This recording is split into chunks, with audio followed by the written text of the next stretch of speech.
പലതരത്തിലുള്ള വിഷമങ്ങളിൽ നിന്നും പ്രയാസങ്ങളിൽ നിന്നും ബുദ്ധിമുട്ടുകളിൽ നിന്നും തടസ്സങ്ങളിൽ നിന്നും ഒക്കെ നമുക്ക് മോചനം നേടാൻ സാധിക്കുന്നതിനെയാണ് മോക്ഷം എന്ന് പറയുന്നത്. മരിച്ചതിന് ശേഷം കിട്ടുന്നത് മാത്രമല്ല മോക്ഷം. ഈ മോക്ഷത്തിലേക്ക് എത്തിച്ചേരുക, അത് നമുക്ക് യഥാർത്ഥത്തിൽ മുക്തി യഥാർത്ഥത്തിൽ കിട്ടേണ്ടതല്ല, നമ്മൾ ആ തലത്തിലേക്ക് കൈവരിക്കേണ്ടതാണ് എന്ന് വാൽമീകി രാമായണത്തിലെ വിശേഷപ്പെട്ട ശ്ലോകങ്ങളിൽ ശ്രീരാമചന്ദ്രസ്വാമി തന്നെ ലോകത്തിന് ഉപദേശിക്കുന്നു. ഭക്തി ഉണ്ടാകണം, എങ്കിൽ മാത്രമേ മുക്തി ഉണ്ടാകുള്ളൂ.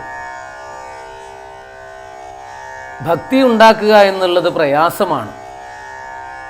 എന്നാൽ സത്സംഗത്തിലൂടെ നാമകീർത്തനങ്ങളിലൂടെ ഈശ്വര കഥകൾ കേൾക്കുന്നതിലൂടെ നമുക്ക് ഭക്തി ഉണ്ടാകും. അങ്ങേ തലയ്ക്കലെ ഭക്തിയാണ് യഥാർത്ഥത്തിൽ ജ്ഞാനമാകുന്നത്. ആ ജ്ഞാനം തന്നെയാണ് മുക്തിക്ക് കാരണമായിത്തീരുന്നത്. ഭക്തി മാതാവാണെങ്കിൽ ജ്ഞാനവും വൈരാഗ്യവും ഭൗതിക വിഷയങ്ങളിൽ നിന്നുള്ള വിരക്തിയുമാണ് യഥാർത്ഥത്തിൽ മുക്തിക്ക് കാരണമായിത്തീരുന്നത് എന്നൊക്കെയുള്ളതായ ഉപദേശങ്ങൾ കഴിഞ്ഞു. അതിനുശേഷം അങ്ങനെ പഞ്ചവടിയിൽ താമസിക്കുന്ന സമയത്താണ് രാവണ സഹോദരിയായ ശൂർപ്പണഖ വരുന്നത്. കാട്ടിലൂടെ സഞ്ചരിക്കുന്ന നിശാചരി പഞ്ചവടിയുടെ സമീപത്ത് എത്തിച്ചേരുന്നതും ആ ആശ്രമ സമീപത്ത് വെച്ച് ശ്രീരാമേന്ദ്രസ്വാമിയെയും അതികോമളനായ ശ്യാമളം കോമളം എന്ന് ആദ്യമേ തന്നെ പറഞ്ഞിട്ടുണ്ട്. ശ്യാമള കോമളകുമാരനായ ശ്രീരാമചന്ദ്രസ്വാമിയെയും ലക്ഷ്മണനെയും കണ്ട് മോഹിച്ചു. അങ്ങനെ ശ്രീരാമചന്ദ്രസ്വാമിയെ അതിസുന്ദരിയുടെ വേഷത്തിൽ വന്ന് രാവണ സഹോദരി ശൂർപ്പണഖ സമീപിക്കുന്നതും കാമരൂപിണിയായ ശൂർപ്പണഖ ശ്രീരാമചന്ദ്രസ്വാമിയോട് തന്നെ വിവാഹം കഴിക്കണമെന്ന് അഭ്യർത്ഥിക്കുന്നതുമായ രംഗം, ഏകപത്നി വ്രതധരനായ ഞാൻ ഈ ജന്മത്തിൽ രണ്ടാമതൊരു വിവാഹമില്ലെന്ന് പറഞ്ഞ് ലക്ഷ്മണൻ്റെ സമീപത്തേക്ക് പറഞ്ഞയക്കുന്നതും വീണ്ടും ലക്ഷ്മണനുമായിട്ടുള്ള സംഭാഷണവും തുടർന്ന് നിശാചരി യഥാർത്ഥ ഭാവത്തിലേക്ക് എത്തുന്നു. ഇത് നിശാചരിയാണെന്ന് തിരിച്ചറിഞ്ഞ ലക്ഷ്മണൻ സ്തനനാസികകൾ ഛേദിച്ച് വിരൂപയാക്കി ശൂർപ്പണഖയെ പറഞ്ഞയക്കുന്ന രംഗം. പിന്നീടാണ് ഈ പേരമ്മയുടെ ശൂർപ്പണഖയുടെയൊക്കെ പേരമ്മയുടെ മകനായ ഖരനെ വിവരമറിയിക്കുന്നു. ഖരൻ അനേകമനേകം സൈന്യ സമേതന്മാരായിട്ട് കുറേ സൈന്യങ്ങളെ പറഞ്ഞേക്കുന്നു, അവരെ മുഴുവൻ കൊന്നൊടുക്കുന്നു. പിന്നീട് ദൂഷണൻ അനുജൻ ത്രിശിരസ് തുടങ്ങിയവരൊക്കെ വരുന്നു, അവരെയും കൊന്നൊടുക്കുന്നു. 14,000-ലധികം വരുന്ന ഈ രാക്ഷസ പ്രവരന്മാരെ മുഴുവനും സൈന്യങ്ങളെ മുഴുവനും കൊന്നൊടുക്കി ഖരദൂഷണ ത്രിശിരസ്സുകളെയും കൊന്നൊടുക്കിയ ശ്രീരാമചന്ദ്രസ്വാമിയുടെ അവതാര ഉദ്ദേശത്തിൻ്റെ ലക്ഷ്യങ്ങൾ ഓരോന്നായിട്ട് ഈ ആരണ്യവാസത്തിനിടയിൽ നടക്കുകയാണ്.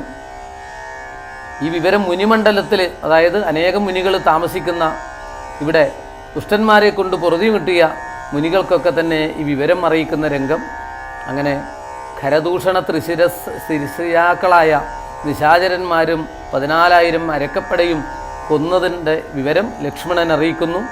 വളരെ സന്തോഷത്തോടുകൂടി ആ ഋഷീശ്വരന്മാർ മുനിമണ്ഡലത്തിലുള്ള സകലരും ദിവ്യപ്രഭാവത്തോടുകൂടി സൃഷ്ടിച്ച് അതിവിശേഷപ്പെട്ട ഒരു ഈ വനവാസത്തിന് തയ്യാറാവുന്ന ഇവർക്ക് ശ്രീരാമനും ലക്ഷ്മണനും ഒക്കെ തന്നെ സീതക്കും ഒക്കെ തന്നെ അവരുടെ ആ തപപ്രഭാവത്തിൻ്റെ ഫലമായിട്ടുള്ള ചില വിശേഷപ്പെട്ട വസ്തുക്കൾ നൽകുന്നു.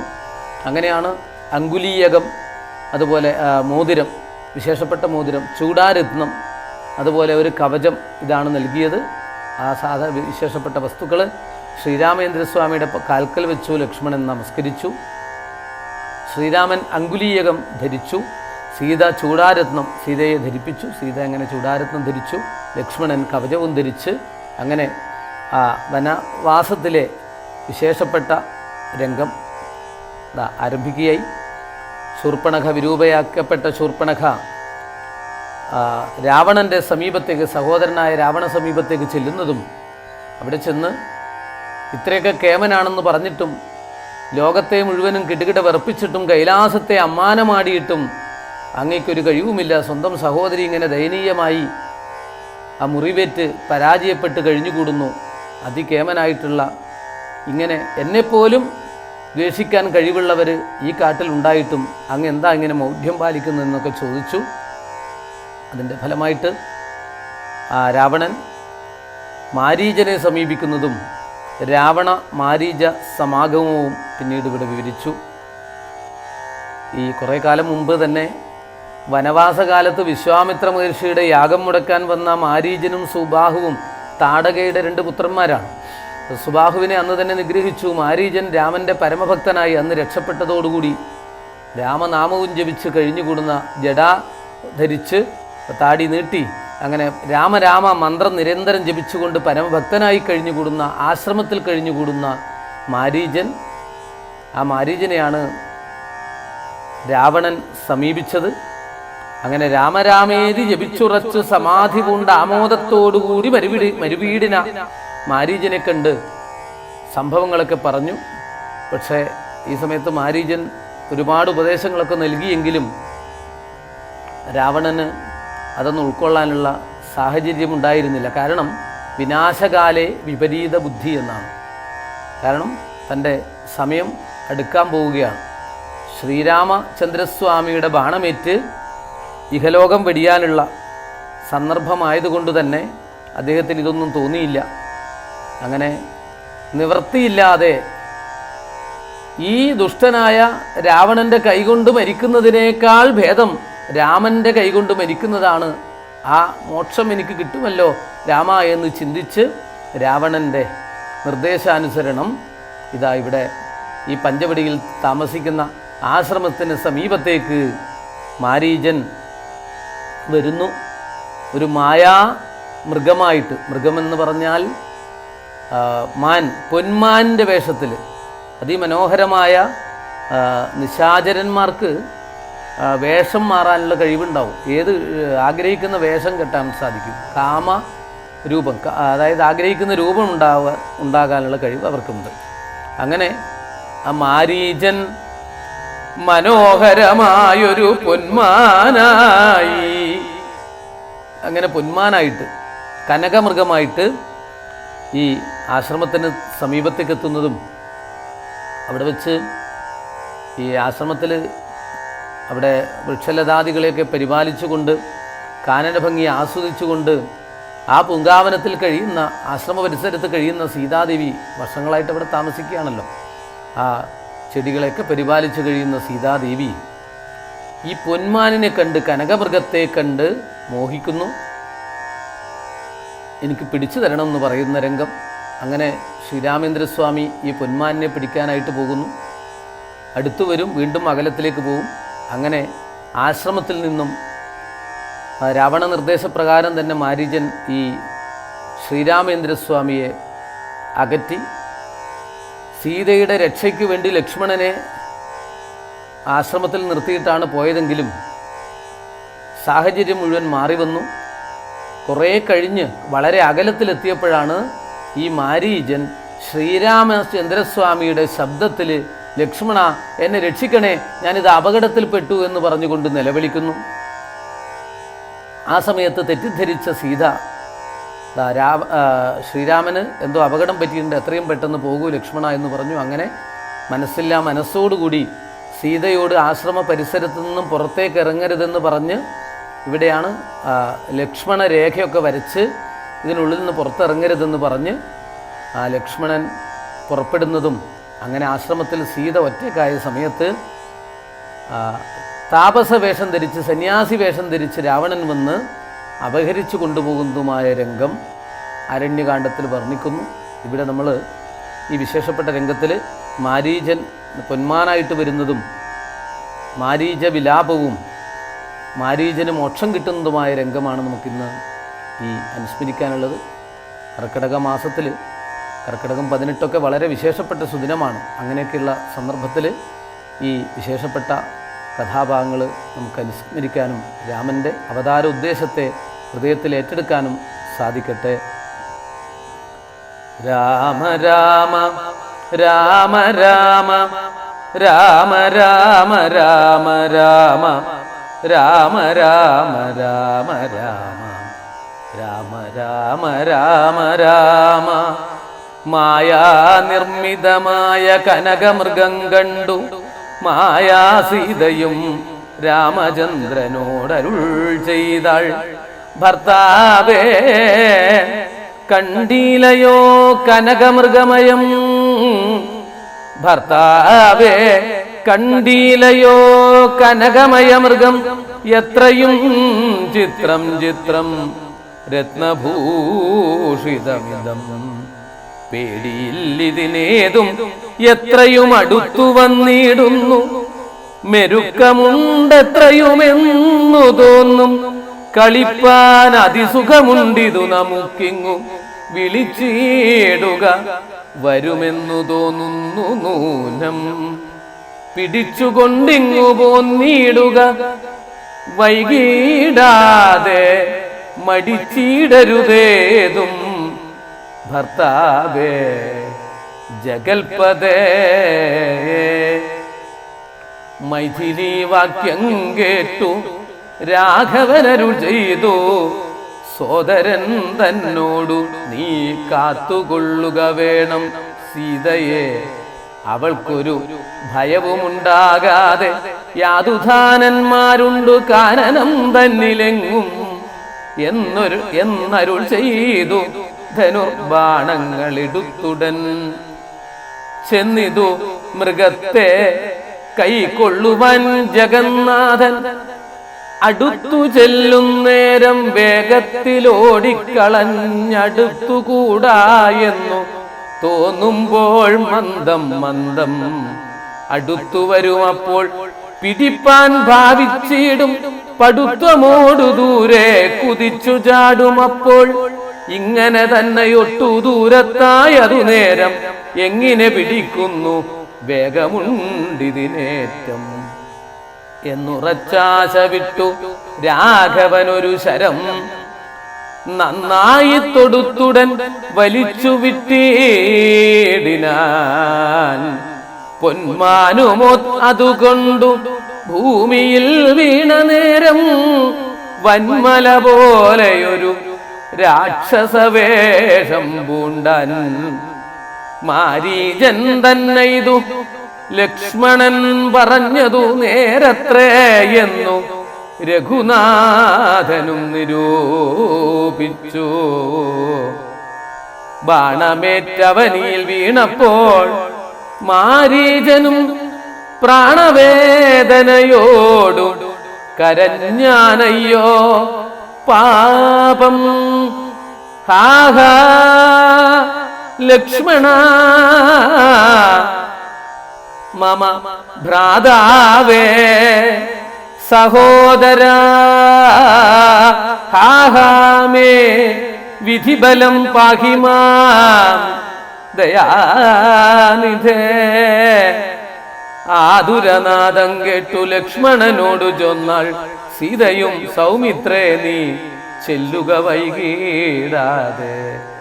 അഗ്രജനുടെ വിലാപങ്ങൾ കേട്ടീലേ ഭവാൻ ഉഗ്രന്മാരായ നിശാചരന്മാർ കൊല്ലും മുമ്പേ രക്ഷിച്ചുകൊള്ളുകയെന്നു ലക്ഷ്മണ മടിയാതെ. രക്ഷോവീരന്മാരിപ്പോൾ കൊല്ലും അല്ലെങ്കിലയ്യോ. ലക്ഷ്മണനതു കേട്ടു ജാനകിയോടു ചൊന്നാൻ ദുഃഖിയായി കാര്യേ ദേവി കേൾക്കണം മമ വാക്യം. മാരീജൻ തന്നെ പൊന്മാനായി വന്നതവൻ നല്ല ചോരൻ എത്രയും ഏവം കരഞ്ഞതവൻ തന്നെ. അന്ധനായി ഞാനും ഇതു കേട്ടുപോയകലുമ്പോൾ നിന്തിരുവടിയെയും കൊണ്ടുപോയിടാമല്ലോ. പങ്കിഗന്ധരൻ തനിക്കതിനുള്ളുപായമിത് എന്തറിയാതെ അരുൾ ചെയ്യുന്നത് എത്രയല്ല. ലോകവാസികൾക്കാരും ജയിച്ചുകൂടായല്ലോ. രാഘവൻ തിരുവടി തന്നെയെന്നറിയണം.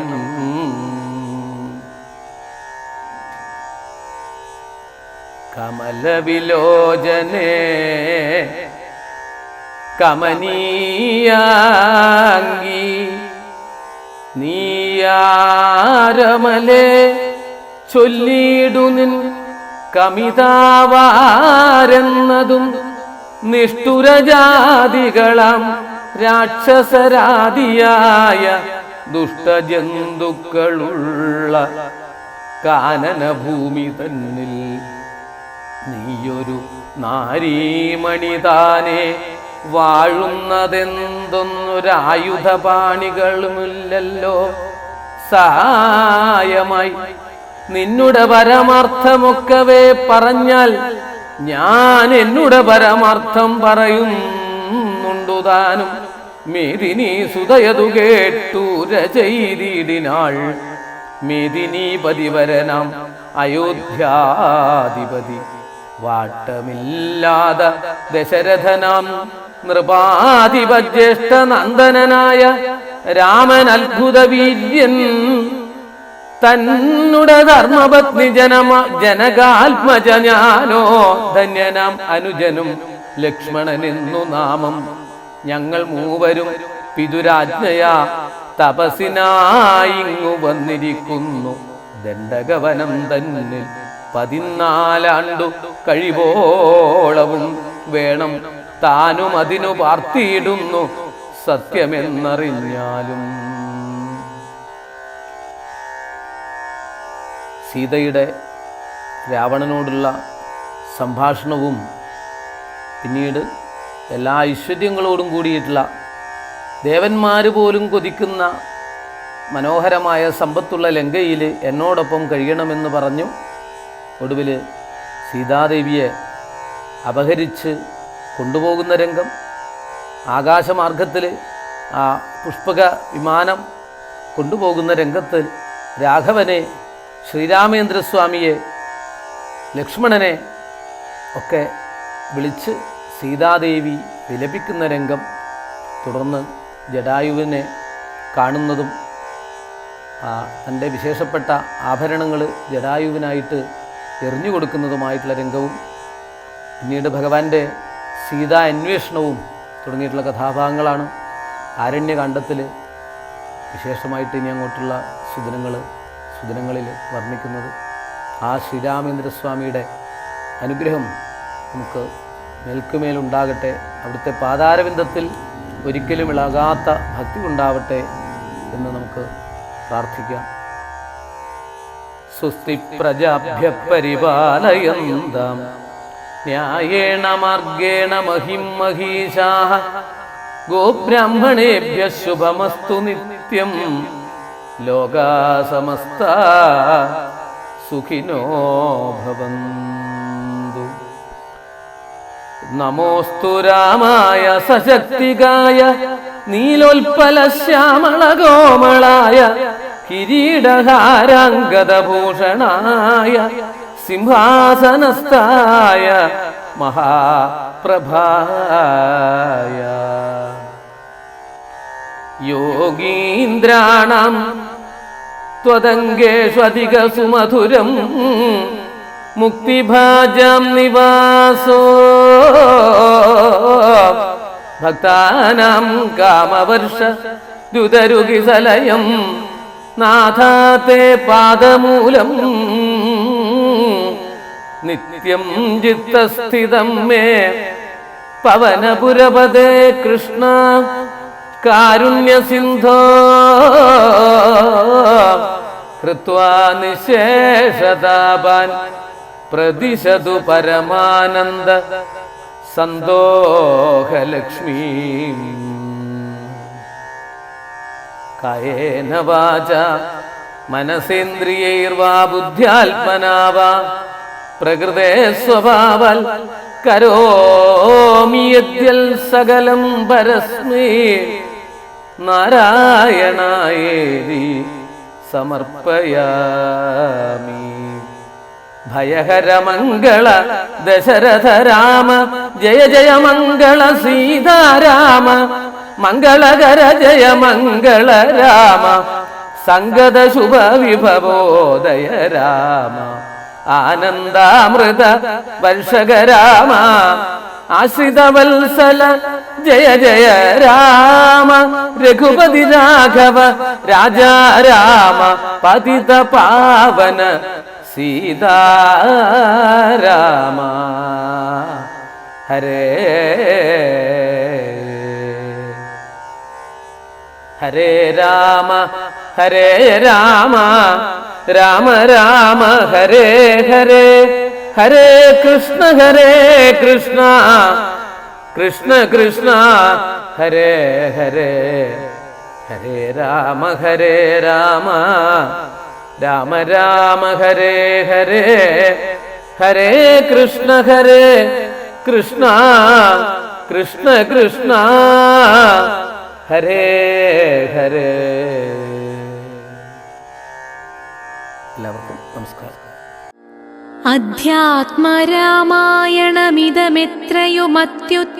അധ്യാത്മരാമായണമിതമെത്രയുമത്യുത്തമോത്തമം മൃത്യുഞ്ജയ പ്രോക്തം അധ്യയനം ചെയ്യിൽ മർത്യനജന്മനാ മുക്തി സിദ്ധിക്കുമതിനില്ല സംശയം. മൈത്രീകരം ധനധാന്യവൃദ്ധിപ്രദം ശത്രുവിനാശനമാരോഗ്യവർദ്ധനം ദീർഘായുരർത്ഥപ്രദം പവിത്രം പരം സൗഖ്യപ്രദം സകലാഭീഷ്ടസാധകം ഭക്ത്യാ പഠിക്കിലും ചൊൽകിലും തൽക്ഷണേ മുക്തനായിടും മഹാ